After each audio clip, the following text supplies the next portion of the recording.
अस्सलाम वालेकुम वरहमतुल्लाह dear viewers, उम्मीद है इंशाल्लाह आप खैरियत से होंगे। आज की इस इंपॉर्टेंट वीडियो में मैं आपको बताऊंगा कि आप खुद किस तरह से अपना उम्रा वीज़ा, टूरिस्ट वीज़ा, कोई भी वीज़ा सऊदीया का ले सकते हैं। क्या क्या चीज़ें होनी चाहिए तब आप ले सकते हैं, वरना आप नहीं ले सकते। उसके हवाले से भी मैं बताऊंगा। आगे बढ़ने से पहले वीडियो को लाजमी लाइक कर दें, जल्दी से चैनल को भी सब्सक्राइब कर लें और बेल आइकन भी दबा लें ताकि आपसे इस तरह की अपडेट्स मिस ना हो, टाइमली आपको चीज़ों का पता लगता रहे। ये मैं इस वजह से कहता हूँ क्योंकि आज कल आप लोगों ने देखा होगा काफ़ी न्यूज़ चल रही है कि प्रीमियम रेजिडेंसी सऊदीया ने लॉन्च की है और उसमें कफाला सिस्टम भी नहीं है, आपको बच्चों का टैक्स भी नहीं देना पड़ता, आपको सऊदीया की एक किस्म की रेजिडेंसी दे दी जाती है। अब ये चीज़ें आई हैं और अगर आप मेरी इस पे वीडियो देखें तो मैंने कहीं जून में इस पे वीडियो बना के रखी हुई है, how to be settled in Saudi Arabia. उसमें ये सारी चीज़ें मैंने तफसील के साथ डिस्कस की हुई हैं प्रीमियम रेजिडेंसी वाली। तो अगर आप मुझे देख रहे होते, रेगुलरली फॉलो कर लेते, तो आपको ये पहले से चीज़ें पता होती हैं, बजाय कि अब आके पता लगने की। अब आपने देखा है सोशल मीडिया पे, न्यूज़ में अब ये बताया जा रहा है सऊदी अरेबिया ने ये प्रीमियम रेजिडेंसी लॉन्च किया, हालांकि मैं आपको ये चीज़ें जून में बता चुका था। इस वजह से मैं कहता हूँ ताकि आपसे ये चीज़ें अपडेट्स मिस ना हो, आपको टाइमली पता लगता रहे, उसका ये मतलब होता है। और वीडियो भी लाजमी लाइक कर दिया करें। तो चलें अब आगे बढ़ते हैं। मैं आज आपको बताऊँगा कि कौन कौन अपना खुद वीज़ा निकलवा सकते हैं। उम्रा वीज़ा है, टूरिस्ट वीज़ा है, जो मर्ज़ी वीज़ा है, कौन निकलवा सकता है। आपको पता है सबसे बड़ा मसला ये होता है कि हम जब सारा कर लेते हैं, ठीक है, बुकिंग हम खुद कर सकते हैं।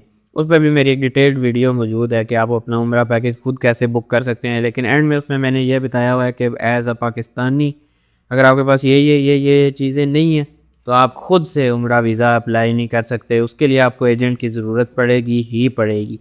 तो हम आप होटल बुक कर सकते हैं, आप फ़्लाइट बुक कर सकते हैं, आप एकोमोडेशन बुक कर सकते हैं, आप ट्रांसपोर्ट बुक कर सकते हैं, सब कुछ बुक कर सकते हैं। लेकिन वीज़ा के लिए इन द एंड आपको एजेंट के पास जाने पड़ेगा अगर ये चीज़ें आपके पास नहीं है। वो चीज़ें कौन सी हैं वो डिस्कस कर लेते हैं सबसे पहले, उसके बाद अगली बात करते हैं। अगर यहाँ पे आप विजिट सऊदी वाली वेबसाइट पे आएंगे, जो कि मैंने उस वीडियो में भी दिखाई थी, जो मैं कह रहा हूँ मैंने एक डिटेल्ड शूट की थी कि आप अपना उम्रा पैकेज कैसे बुक कर सकते, उसमें सारी चीज़ें मैंने बहुत तफसील से बताई थी, स्क्रीन पे मेरे सामने थी और मैंने वो सारा रिकॉर्डिंग करके आपको बताई थी।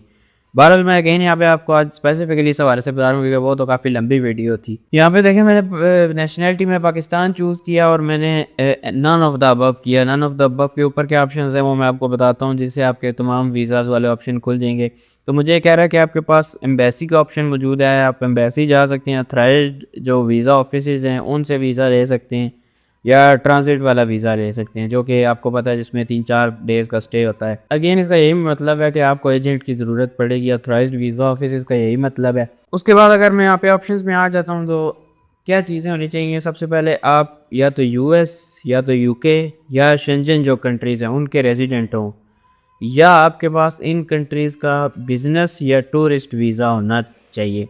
अच्छा, इसमें ये बात भी समझ लें कि सिर्फ वीज़ा होना इनफ नहीं है, उसके साथ स्टे भी होना चाहिए। यानी आपका वीज़ा लगा हुआ है, ठीक है, और उसकी बेस पे अगर आप खाली करेंगे तो नहीं, वो नहीं हो सकेगा। आपको ट्रैवल का भी सबूत देना पड़ेगा, ठीक हो गया। तो आपका वीज़ा लगा होना चाहिए इन कंट्रीज़ का, यूके का, यूएस का, शेंजन कंट्रीज जितनी भी हैं उनका आपका वीज़ा भी लगा होना चाहिए किसी भी टाइप का, और आपका ट्रैवल भी होना चाहिए, बिजनेस हो या टूरिस्ट वीज़ा हो या विजिट वीज़ा हो, जो भी है आपका उस पर ट्रैवल भी होना चाहिए वहाँ पे। तो ये आप कर सकते हैं। दूसरा, आप जीसीसी कंट्रीज़ जो हैं उनके रेजिडेंट होने चाहिए। अब ये मैटर नहीं करता कि आप वहीं के नेशनल हैं या नहीं, ये रेजिडेंट की बात हो रही है। रेजिडेंट मतलब रिहायशी। और इसमें भी यह है कि कम अज़ कम अगर आप एज अ रेजिडेंट अपने आप को शो करा रही है, डिटेल यहाँ पे नहीं लिखी हुई है लेकिन ये मैं इजाफी चीज़ आपको बता रहा हूँ, तो आपने ये सबूत देना है कि जो आपका वीज़ा है वो कम अज़ कम अगले 3 मंथ्स के लिए वैलिड है ट्रैवलिंग से। यानी लेट सपोज मैं आपको मिसाल देता हूँ, मैं दिसंबर में जाना चाह रहा हूँ और मैं अपने आप को शो करा रहा हूँ एज अ जीसीसी रेजिडेंट। अब अगर मैं अपने आप को ये वाला ऑप्शन चूज़ करूँगा, I am a GCC resident, तो जो मैं अपना वीज़ा दूंगा, अगर मैं दिसंबर में अप्लाई कर रहा हूँ तो मेरा वीज़ा कम अज़ कम मार्च 2026 तक वैलिड होना चाहिए। बात समझ आ रही है? ऐसा नहीं है कि कल आपका वीज़ा एक्सपायर हो रहा है और आज आप ये अप्लाई कर देंगे तो वो नहीं प्रोसीड हो पाएगा। अब इनमें से कोई एक मैं ऑप्शन चूज़ करूँगा तो मेरे सामने ऑप्शन आ जाएंगे। देखें, मैं ई वीज़ा भी ले सकता हूँ, मैं ट्रांजिट स्टॉप और वीज़ा भी ले सकता हूँ। ये ई वीज़ा ही है जो हम एज अ पाकिस्तानी नहीं ले सकते अगर हम यूके, यूएस या शेंजन कंट्रीज़ के रेजिडेंट नहीं हैं, या हमारे पास उनका वीज़ा है और ट्रैवल हम कर नहीं चुके, तो हम ये नहीं कर सकते। या हम अगर जीसीसी कंट्रीज़ के रेजिडेंट भी नहीं है तो फिर तब भी हम ये अवेल नहीं कर सकते। और अगर आप इसको ओपन करेंगे तो आपको इसकी प्राइस नज़र आएगी जो कि 300 रियाल ई वीज़ा की प्राइस है। एप्लीकेशन फ़ी उसकी तकरीबन 40 रियाल आप कह सकते हैं, और मेडिकल इंश्योरेंस फीस में शामिल नहीं होती। ये मल्टीपल एंट्री सिंगल एंट्री दोनों है depending upon ministry of foreign affairs, और वैलिडिटी इसकी अप टू 90 डेज़ है। और वैलिडिटी के हवाले से मैंने उम्रा वीज़ा की स्पेसिफिकली कल एक वीडियो बनाई है, वो ज़रूर देखें। उसमें मैंने बताया है कि जो नई पॉलिसी है ये वैलिडिटी के हवाले से ही है। उसमें मैंने आपको बताया था एक स्टे की वैलिडिटी होती है, एक ट्रैवल की वैलिडिटी होती है। वो वीडियो आप ज़रूर जाकर देखें, उसमें आपको फ़र्क नज़र आएगा। 1 महीने का टाइम है, वरना आपको उम्रा वीज़ा ज़ाया हो सकता है। वो वीडियो ज़रूर देखें। उसके बाद आप यहाँ से अप्लाई करेंगे, अपनी चीज़ें देंगे तो वो हो जाएगा। अब यहाँ पे रिक्वायरमेंट का क्या लिखा हुआ है, you must provide a residency visa from one of the GCC countries with minimum validity at least 3 month. वही बात जो मैंने आपको बताई थी यहाँ पे अभी आ गई है कि आपने कम से कम 3 महीने नेक्स्ट की वैलिडिटी दिखानी है कि आपका नेक्स्ट 3 महीने के लिए वीज़ा वैलिड होगा।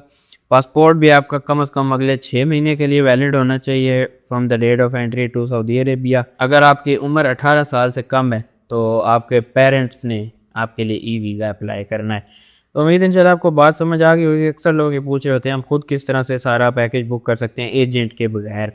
तो अगर ये आपके पास चीज़ें पूरी हो रही हैं, आप यूके यूएस शेंजन के रेजिडेंट हैं या एक बार जा चुके हैं, तो आप इसमें कर सकते हैं खुद, या आप जीसीसी कंट्रीज़ में रह सकते हैं तो फिर भी कोई मसला नहीं, आप खुद कर सकते हैं। उसके अलावा कुछ भी नहीं है तो फिर अनफॉर्चुनेटली वीज़ा के लिए कम से कम आपको एजेंट के पास जाना ही पड़ेगा। और बाकी आप खुद प्रोसेस कर सकते हो। मैंने बताया आप टिकट खुद करके एजेंट को बता सकते हैं, आप होटल खुद करके एजेंट को बता सकते हैं। होटल्स के हवाले से भी मक्का में ख़ास तौर पर काफ़ी होटल्स गिराए जा रहे हैं, उस हवाले से मैं पहले भी वीडियो बना चुका हूँ, आइंदा भी इंशाल्लाह बनाऊँगा अभी, क्योंकि पिछली वीडियो जो मैंने बनाई थी उसमें मैंने बताया था गिराएंगे, और अब मैं आपको वीडियोज़ के साथ दिखाऊँगा कि गिरा चुके हैं। तो बहरहाल वीडियोज़ देखते रहें ज़रूर, उम्रा सीरीज़, उम्रा व्लॉग्स और उम्रा अपडेट्स तीनों प्लेलिस्ट देखते रहें। इस तरह की मज़ीद अपडेट्स के लिए उम्रा के तरीक़ेकार मसले मसाइल पे दूसरों के साथ भी ज़रूर शेयर करें। मिलते हैं आपसे नेक्स्ट किसी वीडियो में, तब तक के लिए अल्लाह हाफ़िज़।